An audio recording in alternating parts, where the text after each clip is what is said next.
Hello all, welcome to the YouTube channel. Today we'll be talking about how Investo works. Investo is a simple stock market prediction application where the entire development is done in Python language, and I used SQL to query few um, tables from the database. And so let's talk about the entire workflow. As you can see, initially we use ingestion.py script to fetch ticker data and the stock data from Yahoo Finance based on the ticker, and then we'll store that in DuckDB. So using DuckDB is like using any other database in Python. So you just connect and you just use Python to query the tables. So in feature engineering, we just add an extra features like mean averages and so on. So even that we create a feature table for this, and we also store that in DuckDB.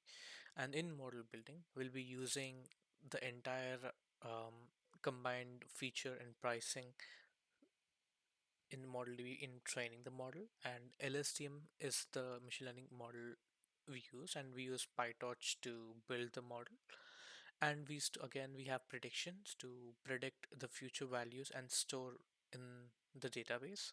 And I think we are just roughly around 10 to 15 years of data we are predicting, which um, again only consider up to 6 months of data to be accurate. After that, only for showcasing the data in a good way, we are just gathering the data.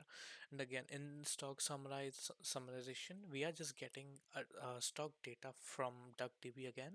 We just query using SQL, and we are giving that input to OpenAI API to give a explanation and summarization on the topic behavior. And stock analysis models is where we build a structured output for OpenAI to provide in a structured output way. And the entire UI will be using Streamlit, and also the entire application is deployed in Streamlit. So Streamlit will be handling the CI/CD.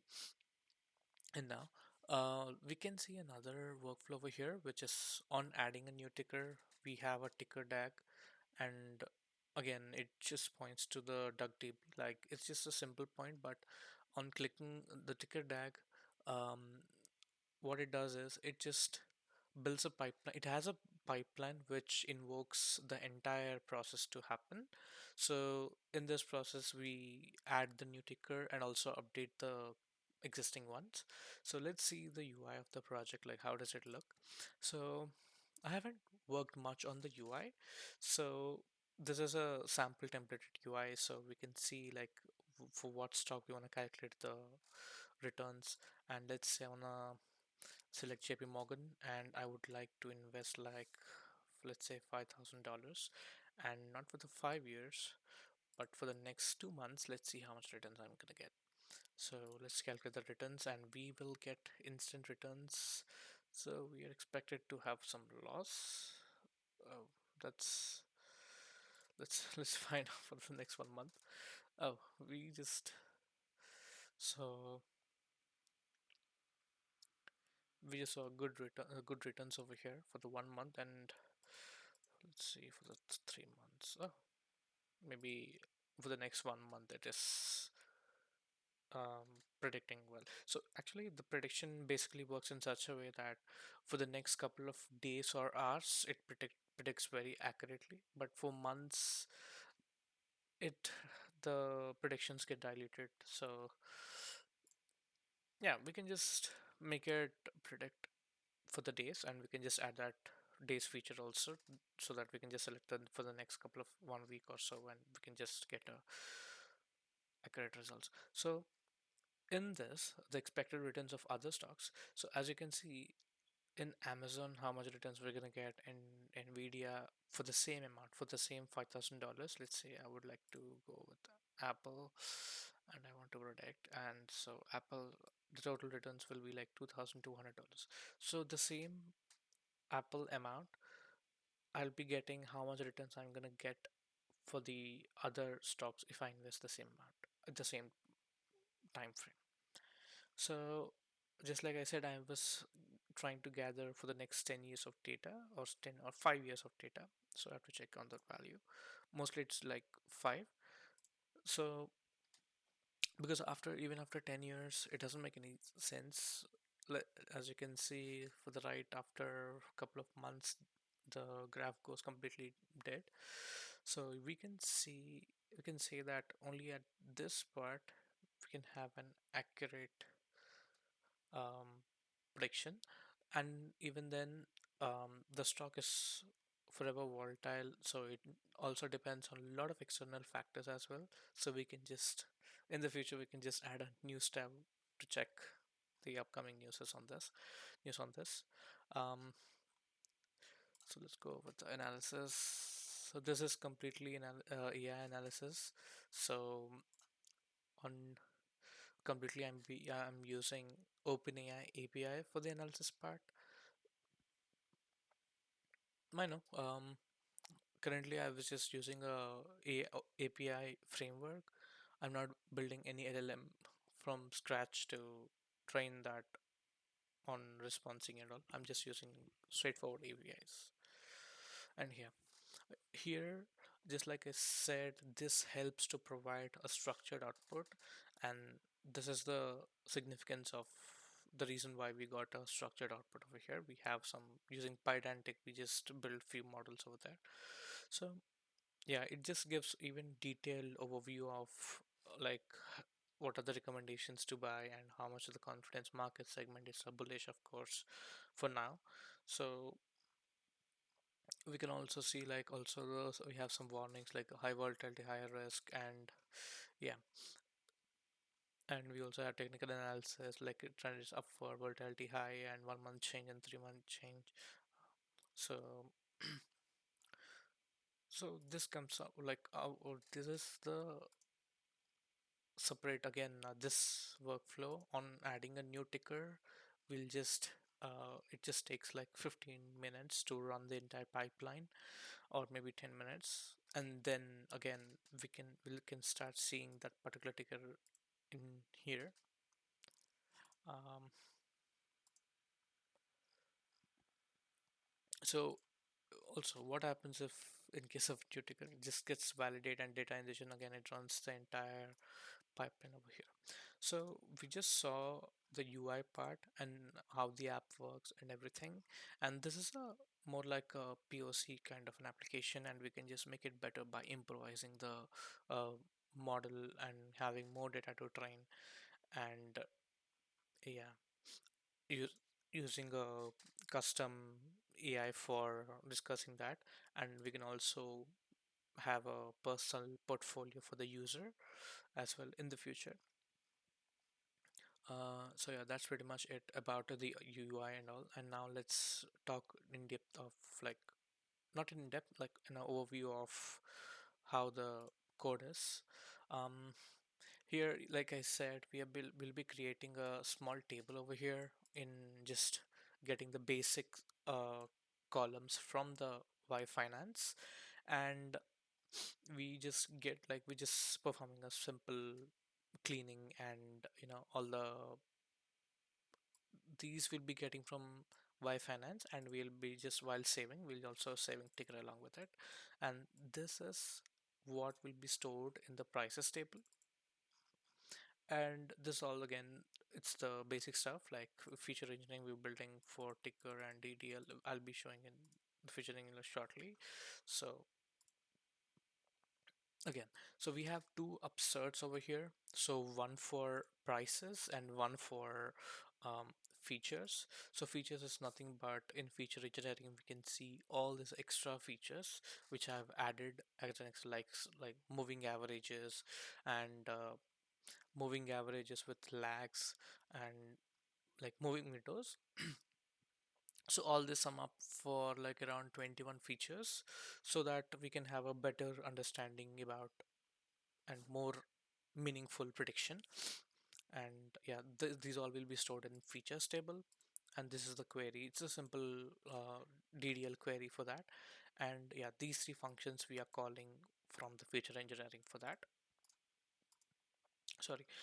Yeah, absurd features like it for a new in case of new ticker, it just inserts the complete record from like along with the historic data, and for the already old tickers it just updates them. And we can also add uh, a new button or a new window where we can just click on update data, and it just updates the stock data to date. That means for now, I think the last I was billed was October somewhere around 25th, and now it is like November 11th. Yeah, it's I just built this long back, and like I can just add another one to update it, and so that we get an extra like the data accurate data until November 11th. So until here, just like until here, you can just find an accurate output, but after that it does just completely goes down because it fails to predict after 2 months, or because that's way too lengthy to predict an accurate results. And this entire project is completely for educational purpose. I don't recommend people to use this and invest. Now let's get back to this. So in the model building, I'll be dropping the code in my and link to the GitHub repo so that you can just have a clear look. So yeah, sorry, not this one. Yeah, here is the LSTM. We'll be using LSTM. So this LSTM also, I've I've built a model selection script in Fabric. I just tried to do it in Fabric, the entire project in Fabric, but it had few limitations because I'm using a free type, so I have to build in local Python. So in that script, hopefully I will add that script over here as well while by the time I post this. So I've um, trained the model across random forest, LSTM, Arima Gauch. Arima Gauch is where I used in the first version of Investo, but that is a way more simple model than this one. So I just want to make more meaningful model out of it. So I used LSTM. So when compared to the output, the random forest gave a good results, like more accurate results for the first couple of predictions, like first couple of um, hours or minutes. But after that it failed to make be consistent in giving a good results. But LSTM gave more meaningful results throughout the um, validation set. So I just used LSTM, and I used uh, neural networks for PyTorch neural networks for building this model.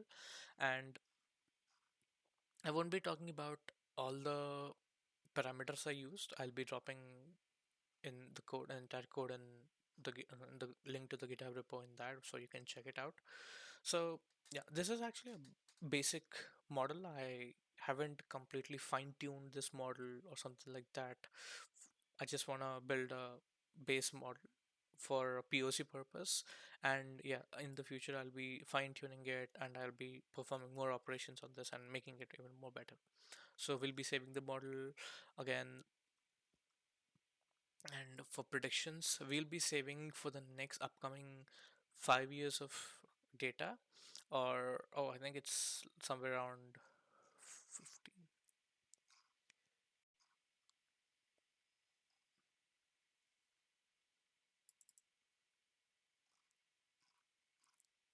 somewhere around 4 years, or anyway, it doesn't matter. So what we are trying to do is we need a graph for this particular thing. So we can get this graph from the historic data from prices, and from for this one, we are just completely build this using the predictions for the July. We just predicted based on the this graph, and we just try to predict the entire uh, data points for each ticker. For that, so this predictions help us to serve to provide the data uh, for the graph purpose, like for visualizing purpose. And stock analysis models. These are the models I'm talking about for helping us to give a structured output. I used Pydantic, and you can find this. This is very simple to provide.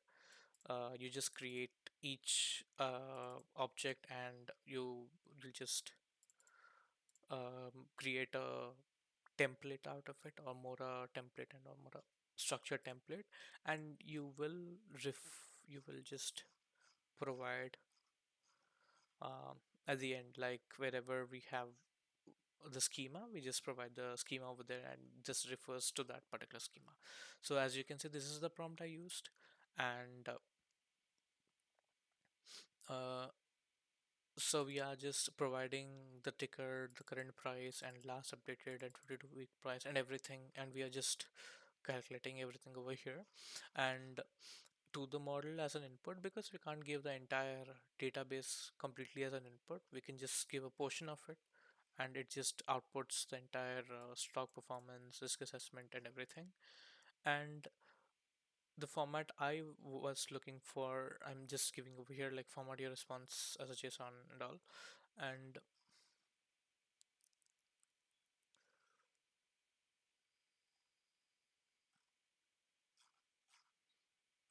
yeah, that's pretty much it. So